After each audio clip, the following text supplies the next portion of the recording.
Okay, welcome to the Berggren Forum, everyone, and happy St. Patrick's Day. Just a couple of quick announcements.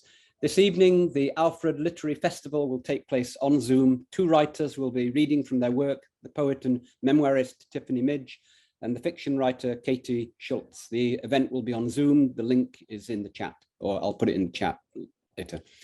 On Saturday evening at 7:30 in Miller, there'll be a staged reading of I Voted, Did You? A text co-devised by Becky Prophet and Sarah Schnick. Sarah Schnick Love. Becky is retiring at the end of the semester after many years of wonderful service both to AU and the entire community. And after the reading, there'll be a tribute to Becky. So I hope to see all of you there. Finally, next week's Berggren Forum will be given by Tim Ferdinand. The title is Constructing Cantor Sets, Intervals and Cantervals from Infinite Sums, but Tim assures me that no prior knowledge of advanced math will be assumed. Today, I'm delighted to introduce Otto Muller, Professor Emeritus of Geology and a veteran presenter of many Berggren Forums. I understand Otto's enjoying his retirement, but as I'm sure we're about to see, he remains as intellectually active as ever.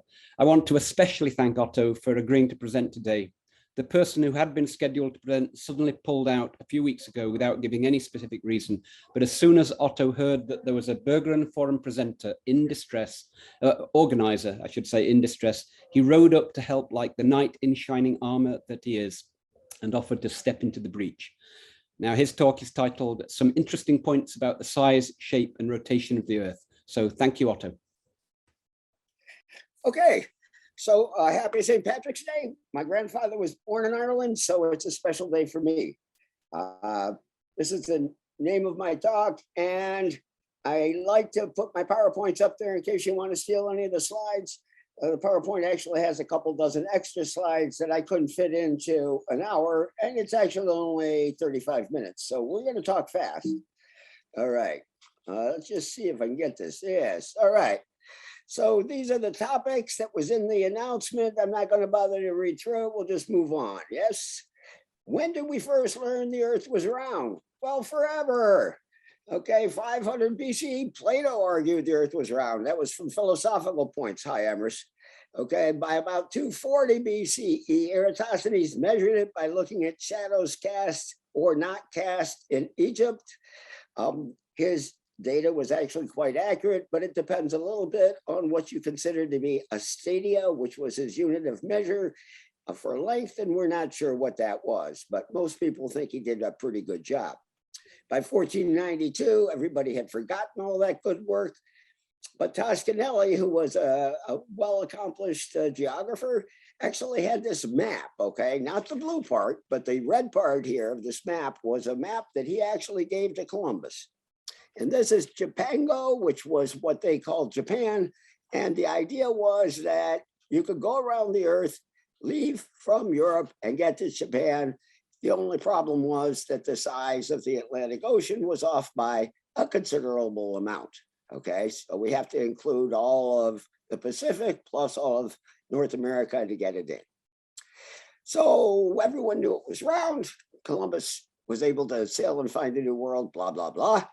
Okay, was it a perfect sphere? Yes and no. How perfect do you want it to be? So the analogy I always use is cleaning up in aid. If you're sweeping the floor or mopping the floor, you want it to be clean enough to walk on, but not necessarily eat on. If you're mopping up the tables, you want it to be cleaner yet. You're doing the dishes, then you want that even better. But you would not want someone to operate on you, even though the dishes are clean, they're not clean enough to operate. So what do we mean by a perfect sphere? I'll get back to that. Cassini, who was French, thought it was lemon-shaped. Prolate, John Stoll always reminded me that prolate, pro football, that's that shape. Newton thought it was tangerine-shaped. Cassini had data. He had measured some stuff in France. Newton was entirely theoretical. O'Keefe thought it was pear-shaped. I'll get back to that in a couple minutes. I think it's darn close to a perfect sphere. So if we go back to that controversy between the French and the English, all right, we find that these are two sort of extreme shapes, but it's pointing out how they could test the result. Was it lemon-shaped or tangerine-shaped? If it were lemon-shaped, then the area, the length of a degree of latitude would be bigger at the equator and smaller at the poles. If it were tangerine shape, a degree of latitude would be bigger at the poles and smaller at the equator. So the answer is just go out and measure what is the length of a degree of latitude. So the French, one French group, the French Academy of Sciences sponsored it. They spent a year up in Lapland at about 67 degrees north, and they measured a degree of latitude, 111.85 kilometers. Pierre Bouguer spent 9 years in what is now Peru trying to get this done. It was a non-trivial exercise. They coped with lots of disease and bugs and everything else, but they finally came back after 9 years with the number, and it was 110. So Newton wins. This is the right shape. It's smaller near the equator, bigger up near the poles. But you'll notice how small the difference is. And that is after 9 years of work. Okay, so let's see what this does to distance from the center of the Earth. This is another sort of cartoon. This is an ellipse. The green is a circle. And what we have is an equatorial radius of 6378, polar radius of 6356. So there's about a 12-kilometer difference. That difference is big enough so that if you measure the length of the line from the center of the Earth to the top of Mount Everest, you'll find it's 6,382 kilometers from the Earth's center. Whereas if you go to Mount Chimborazo, again in Peru, one of the mountains actually that Bouguer actually climbed up and surveyed, and it's a 1.5 degrees south latitude, it is further because the radius of the Earth to what we consider the sea level surface is 12 kilometers longer. So it gives a big advantage. And as you can see, it is 2 kilometers higher if we measure height from the center of the Earth. So if we're worried about such trivialities as which point is furthest from the center of the Earth, the shape of this ellipse is kind of useful. But I want to emphasize that it's not to scale. If you're paying attention to the news, one of the things you know is that the big dance has begun. So the big dance is NCAA, and you can go online and find out what the specs are for a basketball court. And I've used this analogy for many years. And the radius of the 3-point line is 19 feet 9 inches to the outside of the line, and the line is going to be 2 inches wide. So what we can do is figure all of this out. And if we say the outside of the line is 19 times 12, 12 inches in a foot, okay, plus 9 gives us 237. The inside is 2 inches over X, okay, as this is the ratio. What we find is that the entire elliptical excess at the equator would fit in half the thickness of the line. So that when you're watching basketball and you see this 3-point line, just think the Earth is that close to being perfectly circular. So at the poles, it's near the inside of this line, and at the equator, it's almost halfway across that line. Not a big difference. But if you prefer a different sport, golf balls have dimples. The dimple has an average depth of 1/100th of an inch. So if we want to figure out how big a ball has to be for this dimple to represent the equatorial bulge of the Earth, again, we put in some algebra and we find that the diameter would have to be 10 inches. So now we're talking about a basketball, which has a difference between the polar radius and the equatorial radius equal to the size of a dimple on a golf ball. Again, I would argue that this is a perfect sphere for many, many purposes, or almost all purposes human beings want to get into. But there are some strange creatures among our tribe that look more carefully at things. One of the things that equatorial bulge does is if you're the sun, you want to pull that equatorial bulge down towards you, all right? We won't go into all the physics, but that's what it wants to do. And as it tries to pull that down, it makes the spin axis of the Earth precess. This precession takes 26,000 years to go all the way around.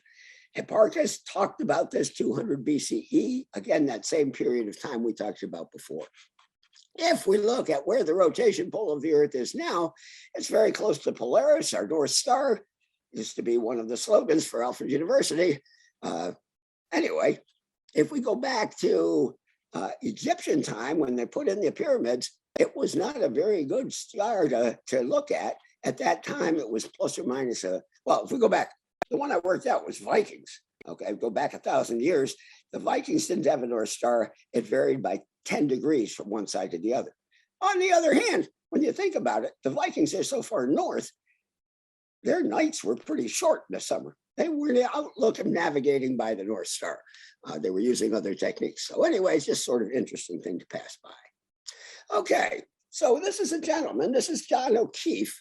OKeefe came to Alfred in 1983 for the first annual, I think, as it turned out, International Symposium on Natural Glasses. He was at that time an expert on tektites, which he was certain till the day he died came from the moon, but no one else believed that. Before he worked on tektites, he analyzed data from the Vanguard satellite. That was the second satellite we put up in 1958, okay?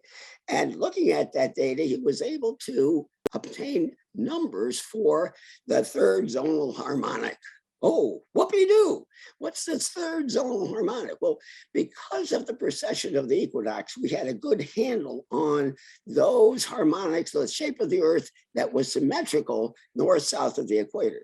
But we had no idea of what was asymmetrical north-south until he analyzed this stuff. So this picture came out, okay? This was headline news. I was in grade school at the time. Okay, it was just 1959, okay? And here is a cartoon, okay? Schultz even got into the act. Everybody started talking about the Earth is pear-shaped. The Earth is pear-shaped. It's not really a sphere. It's not really an ellipse. The Earth is pear-shaped. Baloney. Look at the difference here. Meters, right? Meters is a total amplitude of 45 meters, okay? 45 meters is less than 100 feet, 10 stories tall. This is nothing. And then people look at this, oh, the Earth is symmetrical around the pole. No, it isn't. That's the way the data was gathered. It was taking averages for each latitude. So the left-hand side is a direct mirror of the right-hand side. Had to be the way they got the data.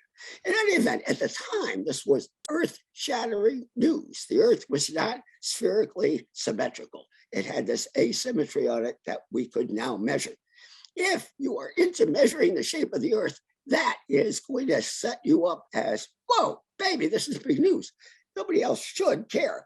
But it must have been a slow news day because this just, people rewrote the textbooks to say that the Earth was, in fact, pear-shaped, 45 meters. Come on, give me a break.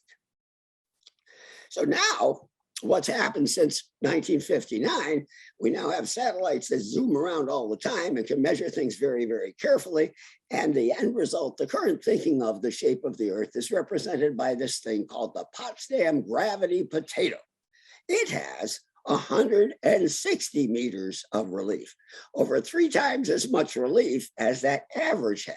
Now, again, if we were to average this all out, in this area, it would be on average higher, and in this area, not on this side of the hemisphere, it doesn't look that way, but that third zonal harmonic still has the same size as it used to.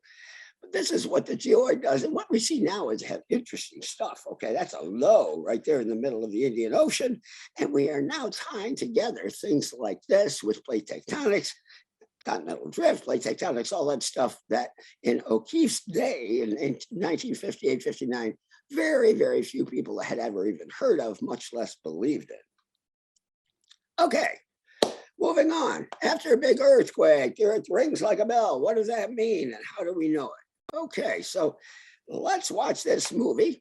This is what we always call the Fukushima earthquake. That's not its official name, okay, but it was the Fukushima reactor in Japan that is memorable. Okay, and so we're going to watch this earthquake come across. This particular array of seismographs was an array that was moved across the country very gradually. And on the day that this earthquake happened, it was sensing things. What we're seeing down here is a seismograph recorded right there in the center of that array. All right. And I love this. I can watch this until the cows come home. All right, so these are body waves that don't amount to squat, okay? Here you can see how tiny those things are. And we start getting these nice bright colors, reds and blues. They're coming from Japan. They've come across the ocean Okay, now we're getting into some of the big ones here. Yeah, these are the big surface waves that are coming, and the ground is going up and the ground is going down as these things come by. Now, things get quiet for a while, and we wait and we wait, and then something really cool. Oh, look, they're coming the other way. Oh my goodness. Now the seismic waves that went the other way around the Earth, that left Japan to the northwest, they are coming around, and they're coming from down here up across, and we're watching them come. What I want you to think about is what would happen if the waves from both directions intersected at the same time. So we got highs from one side, at the same time we got highs from the other side. Now we're going to pause for a second. When we get up a little bit more, what we're going to see is that first set of waves has now gone all the way around the Earth and is coming back from Japan. Okay, we can see them coming down from the northwest again, and the other ones are coming up, and they're adding together, and we're getting this constructive interference. What I want to leave you thinking about is what happens if waves are coming from two different directions and are in just right phase so that they add to each other or subtract from each other. We'll end up with what is a standing wave, like you would get if you were bowing a violin string.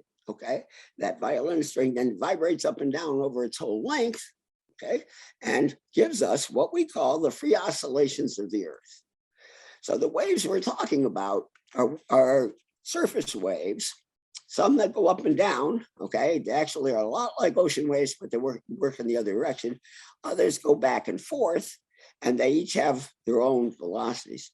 What I want to point out in this cartoon is that depending on the wavelength, how far apart these two crests are, the area that is felt by that wave, that is actually distorted by this wave, dies off. We get far enough underneath it relative to the wavelength, and there's no longer any motion. So the velocity of this wave is determined by the average velocity from here to about here. And what the velocity is below that doesn't matter.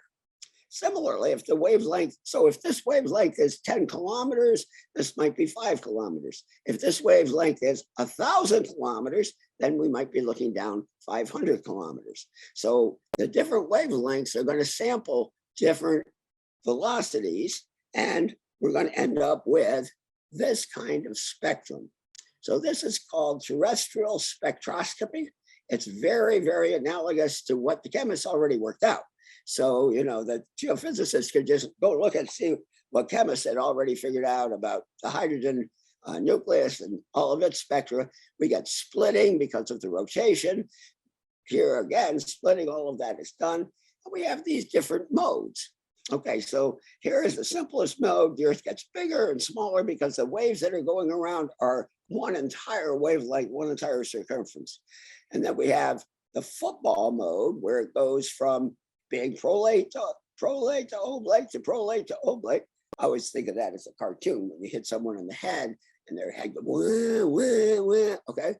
And the periods of this is 54 minutes, okay? That's almost an hour before going, what? And then going, what? Again. So these are very long period waves if we have a big earthquake. The first one we saw this on was 1960 Chile. The second one was 1964 Anchorage, Alaska. And since then, any big earthquake, 8 or above, is certainly going to cause the Earth to have those waves go around so many times that they keep going around for a week, or in some cases as long as a month. Now, before you get too shaken up, that was a seismic pun, before you get too shaken up, realize that the magnitude of these things is always less than 1 millimeter. All right. So the fact that we can detect these at all, it's just super cool. All right.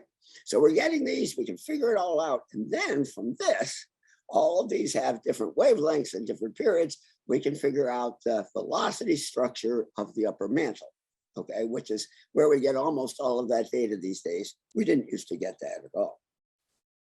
Okay, so here, this is looking at some of the higher harmonics, not just football mode. And we can see that those harmonics, I just think that's really cool. Makes you look like you've got a headache, right?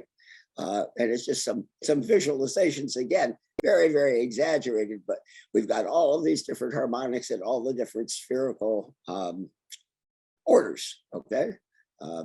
Really cool stuff. Okay, let's get to tides. I love tides, right?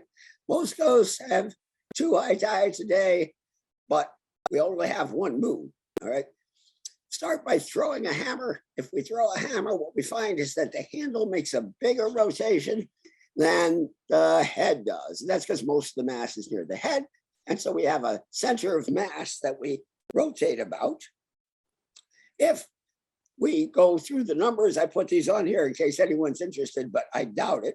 If you calculate it out, you'll find that the center of mass between the Earth and the moon, if we were to put them both together with a massless pole, where would it balance? It would balance halfway between the, 3/4 of the way between the center of the Earth and the outside of the Earth, which means that the Earth would rotate around, let's just see, yeah, no, that was at one point in time. All right, I got to go back. And I go, okay, here we are. This was a video. Oh, it's not anymore. Okay, so there's the balance point. If we watch when the Earth is here, that's the balance point. The moon is out here. 1 week later, the moon will be here, then the moon will be there, and the Earth will go around those points.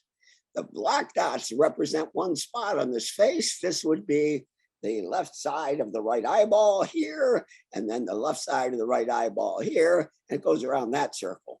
The bottom of the mouth goes around this circle. And the point I want to make is all those circles have exactly the same radius, okay? Which means that the centrifugal force, and a lot of people talking about tides use that, although if it really makes a difference, you call it the change in the angular momentum vector, some kind of an acceleration, but I like centrifugal force. There we go. The centrifugal force on all those points is the same, which is going to be balanced by the gravitational force of the moon. The difference, though, is that the gravitational force of the moon and the centrifugal force are exactly balanced at the Earth's center. The centrifugal force, all these red arrows are the same length. The gravitational force, these big blue arrows, okay, are different lengths. When you're close to the moon, gravity is bigger. It's the inverse square law. When you're far from the moon, it's smaller. So this is a small arrow, that's a big arrow. When we look at the addition of both of those vectors, we end up with this fancy purple arrow. Don't worry so much about the direction, it's the size, more or less the size. So anyway, that's going to cause forces on both sides. On this side, the gravitational attraction of the moon is greater than the centrifugal force. On this side, the centrifugal force is greater than the gravitational of the moon, and right in the center, they're equal. Okay, so that's why we get the 2 bulges on the ocean pulling the water to the 2 sides. Now, I love orbital considerations. I get a bunch of equations, don't worry about it. But when you do this, what you find is that which is pulling harder on the moon, the sun or the Earth? The sun is. The sun is always winning that tug of war. So the moon is being pulled towards the sun more than it's being pulled towards the Earth. In fact, over twice as hard. There you go. Now, what is the effect of that? Well, the important thing is many people think that the moon has this path. Okay, here's our full moon, there's a new moon, and it's going around the Earth, around the Earth. It cannot. Okay, to go back like this requires that the Earth has to pull harder than the sun, and it never does. So that's a no-no. Or we could have it with cusps like that. No, that doesn't work either. Finally, if we had it so it is convex towards the sun, nope, can't possibly work. None of those work. The only thing that can work, and I'll show it to you in the next picture, but it's not great, is that we have a change in the radius of curvature. So a big radius of curvature, then a smaller one, then a bigger one. So that's the path of the sun, of the Earth, and this is the path of the moon. It's going around the sun. It's really going around the sun. It is never going backwards, never going convex towards the Earth. It's always concave towards the Earth. Its radius of curvature changes. And we go from full moon to new moon to full moon. Okay, so that is something a lot of people don't think about, but I find it pretty darn cool. Okay, is the rotation rate of the Earth changing? I like this these are all my favorite topics, okay? I put them together as a show, right? Okay, so a gentleman named John Wells, who was at Cornell at the time, and this was 19, what does that say, 63? I think it's 63. He was looking at fossil corals and got a lot of them from right where we are living, okay? They're Devonian corals from Western New York, Northern Pennsylvania, and he and his grad students counted all the growth lines in the corals. A tedious amount of work. It's been done a number of times since he was the first person to do it. What I really like is you can find those corals right here on AU's campus, all around Allegheny County. We've got so many corals. I don't recommend sitting down and counting all the growth rings. It's pretty tedious, but what you can do is see patterns of seasons. Some seasons they grew better, some seasons they don't grow as well. Look at those as being annual cycles and then count out how many growth rings are in between. All right, you do this with a microscope and thin sections and all that stuff. But here we are today with 365 days in a year. If we go back to when he was getting the Devonian data, it was almost 400. And then if we go back as far as we have decent fossil data, we find that it goes up to about 424 days in a year. There's no reason to think that length of a year has changed. So what that actually also means is that the number of hours in a day was substantially less, okay? Because you had to have more of them in a year. And so if you're worried about how much you're getting done in a day today, just think it could be a whole lot worse. The days used to be a lot faster. Well, so that's looking at something geological, but we've got better data than that. What is going on is that the moon is going around the Earth, okay? The bulge caused by the tides is being gravitationally attracted by the moon and being pulled this way. Oh, sorry, I didn't mean to do that. Oops. Okay, being pulled this way, and it's causing the moon to go faster in its orbit and the Earth to slow down. The friction between the water and the surface of the Earth slows the Earth's rotation down. So the Earth is slowing down, angular momentum has to be conserved. So the angular momentum is being shifted from the rotation of the Earth to the revolution or the orbit of the moon, okay? As the orbit of the moon gets that additional angular momentum, it consults Kepler's laws and says, well, what can I do? What do the laws let me do? And the only thing it can do is recede from the Earth. So we can take that same data of counting up how many days there were in a year, and you can work out that the moon has moved away from the Earth at an average of 2 centimeters a year for the last 600 million years.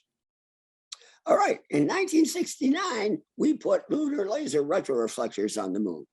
We put them up in a lot of our visits to the moon. The Russians put up a couple more, and these allow us actually to zap lasers up to these reflectors, time how long it takes the signal to come back.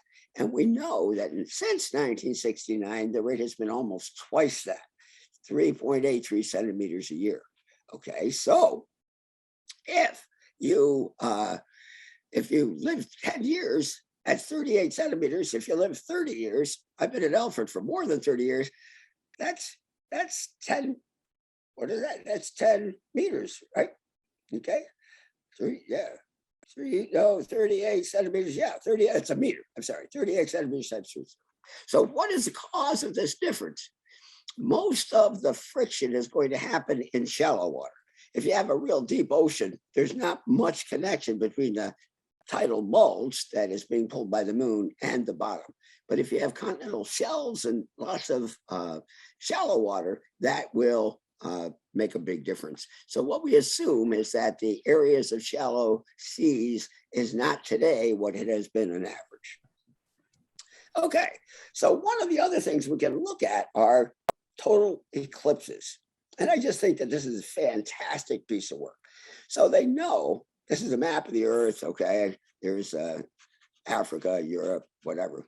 And in Babylon, they know, after they have played with us a lot and figured out all the biases in the data, they know that there was a complete, perfect eclipse of the sun in Babylon on April 15th, tax day, 136 BC. Okay. If we track without slowing down the Earth at all, and we just work back in time, where was the path of the eclipse? It went like this. Oh, not even close. If, on the other hand, we put the tidal slowing in, okay, that moves it in the right direction, but it moves it too far. Okay. We have slowed down the Earth more than it actually slowed down. All right. So what is going on? There has to be something else.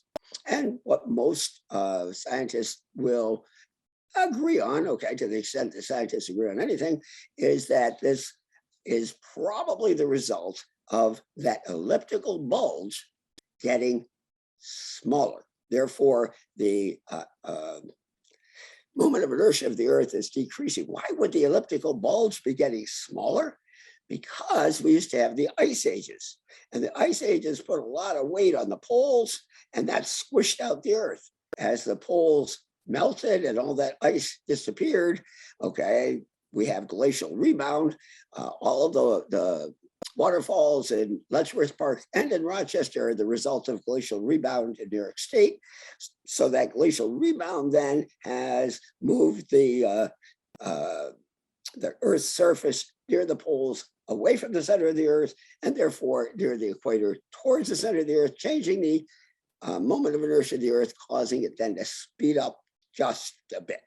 Okay. All right. And the numbers are down here if you're interested, but I doubt anyone is. All right. So finally, what is that crazy 8 that we see on old globes? All right. This is one of 8 photographs that someone has made of where the sun is in the sky. All right. What amazes me is that this is such a hard thing to photograph. The idea is you go out every day at the same time by the clock. Okay. Let's just say 10 o'clock in the morning. Okay. Adjusted for daylight savings time, and see where the sun is in the sky. And what you find is over the course of a year, the sun is higher and the sun is lower. It's lower in the winter, it's higher in the summer. This is the path the sun is taking on that day. It's another addition to this photograph. Sun rises in not right in the east, but sort of on the east side, and sets in the west. So that the sun is going this way. And if we go right down the center of this crazy 8, okay, that is the mean solar day. And that's the day that we count on with 24 hours and 60 minutes in an hour. But if you're trying to use a sundial, what you find is the sun is almost never at the mean solar day. It is at the solstice, and it is here, okay? But in general, it's either ahead of it or behind it. And this can be 10 minutes either direction, okay? And that gives us something that we call the equation of time. This also has been known for a long time, and back in Renaissance days, people set up this sort of thing. I've tried to do this in the Science Center a couple of times. It more or less works. What you do is you put something that will cast a shadow. In this case, it's a stick. What we could do is on a window in a classroom, put a disc, a 3 or 4 inch diameter disc, and then see where the shadow falls. And what we'll find is that it traces out on the floor this figure 8. It turns out to be a mirror image, but that doesn't really matter. And you can do that, and people did that for many years. And there are some monuments out there where they've preserved this in cement. And there you go.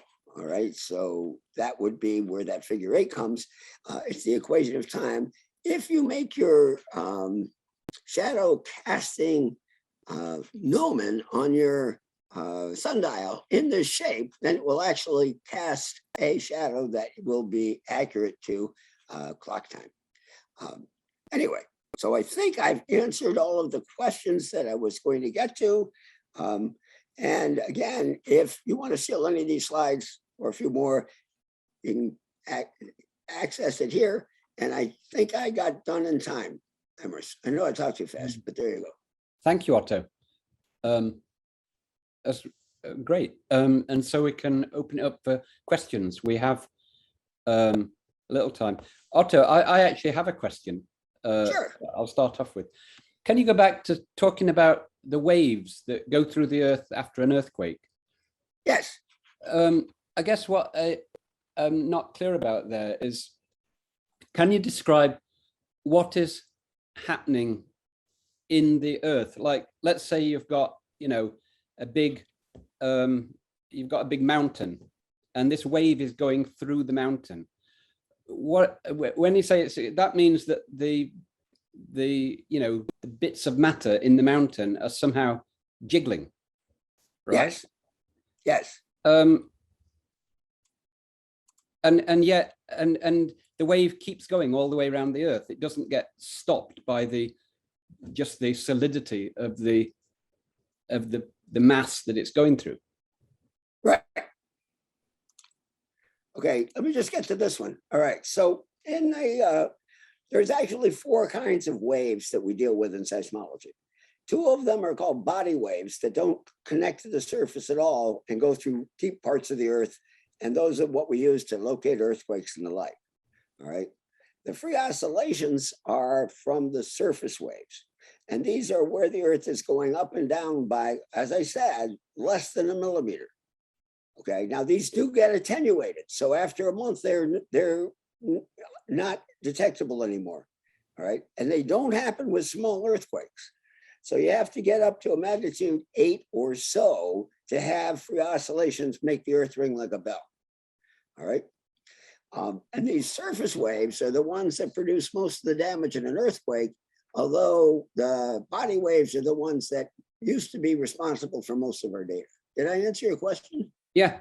Okay. I mean, I guess in a way, I was just expressing astonishment that a wave can go through the Earth and keep going, but you've explained basically it's when the earthquake's very big and the actual wave is very going small. Around the Earth. It's not going through, it's going around the surface. I understand of the Earth.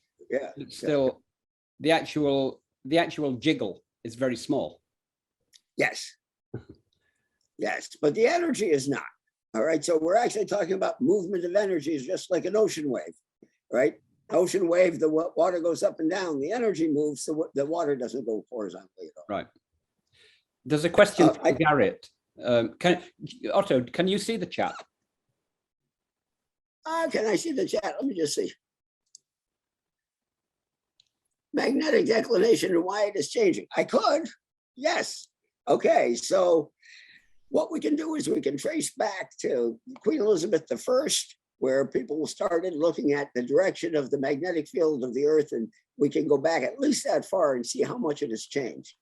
It changes on the order of meters a year, which is way fast. Nothing in geology moves at that pace. All right. If we average it out over 1 million years, or even a few 100,000, what we find is that the average magnetic declination is at the rotation pole, which is good. Okay. But if we look at any particular point in time, we find that magnetic north and true north, the rotation pole, are not the same. Right.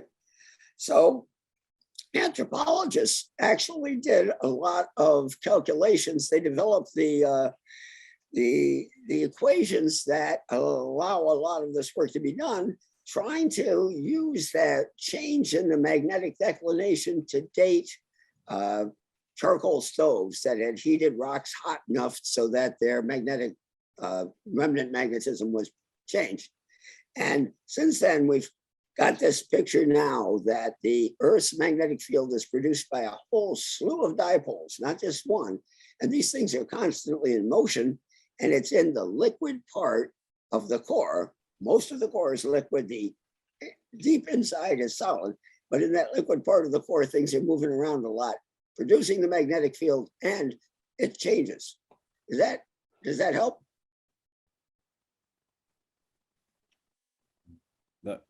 Eric? Yeah, thanks, Otto. Okay.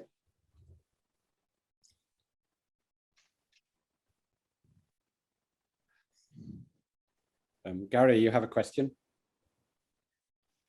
Yeah, I would agree that this idea of why the Earth is a magnetic, why the Earth is a perfect sphere or not a perfect sphere, it really depends on what you're interested in.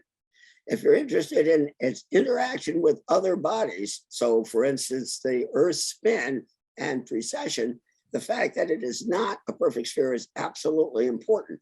But if you're talking about something when, I guess what I react to is everyone knows that the Earth is an ellipsoid. And in many people's mind, that ellipsoid is similar to the ones that I said were all exaggerated, all right? It doesn't have to be exaggerated at all. It can be the size of a dimple on a basketball to have a big effect on the Earth's motions because there's nothing balancing it. So that's why we get to precession. And I would say that the same thing is true of other spheres that are, and I use this term carefully, that other spheres that have some kind of restoring strength, all right? If we're talking about gas, I don't think there's, the gas is going to deform very easily and quickly. But if we're talking about things that are solid, I think that they're going to be close to being perfect spheres. But I'm not an astronomer. You want to talk to an astronomer, really. I just think it's fascinating stuff. A question from Mike Muller. The water tides are large compared to the Earth's. Does that have any dynamic effects? Okay, so I did not talk about Earth tides. Earth tides tend to be inches. If we're looking at the forces that are actually produced by that tide producing force, that difference between the gravitational pull of the moon and the centrifugal force of the Earth going around the Earth-Moon center of mass, that force is not big. I remember a question I had on a homework problem way back where we were to calculate what the effect of that gravitational attraction was on an ocean liner. And it turned out to be equivalent to the captain throwing his hat overboard. Okay, that's how much the weight of the ocean liner changed when it was underneath the moon. It's trivial. The issue is that, again, a small unbalanced force on the fluid ocean moves that water horizontally. It doesn't have to move it up or down. It can move it horizontally, very, very little change in slope. And so the effect then is to pile that water up where we're dragging it horizontally underneath the moon. It's not being sucked towards the moon. It's being dragged along the surface. So it doesn't require that much force.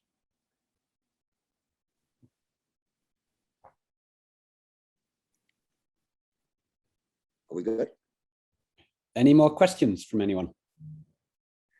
You can either unmute yourself or go into the chat.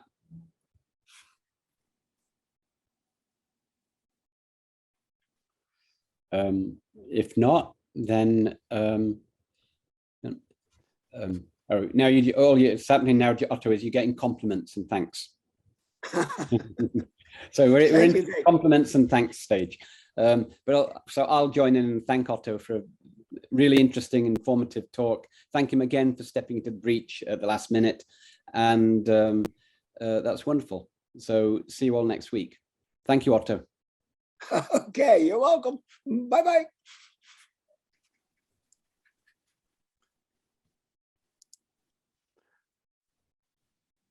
Let me stop the recording.